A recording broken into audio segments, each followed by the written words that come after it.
Pangpayuna diteun mama tanur teh tempo tuh geus beres deui ieu teh nempo nu naplak tuh.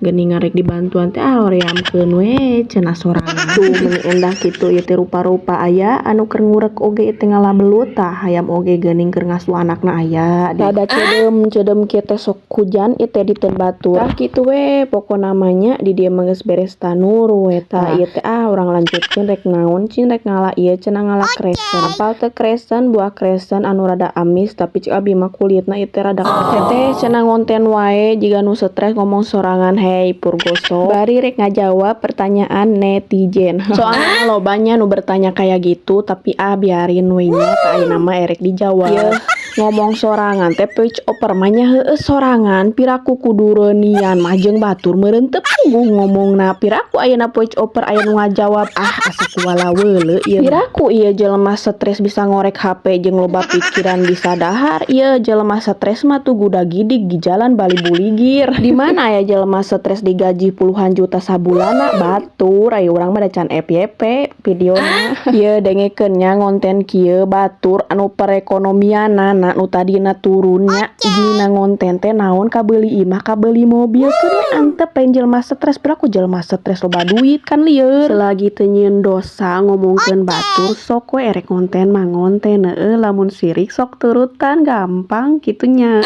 Yang penting urang teu benta jajan ka manehanana. Pokona mah keur marane anu pemula ngonten sok nya ulah tumbang ku omongan batur sakitu we ti aku mah. Hahaha.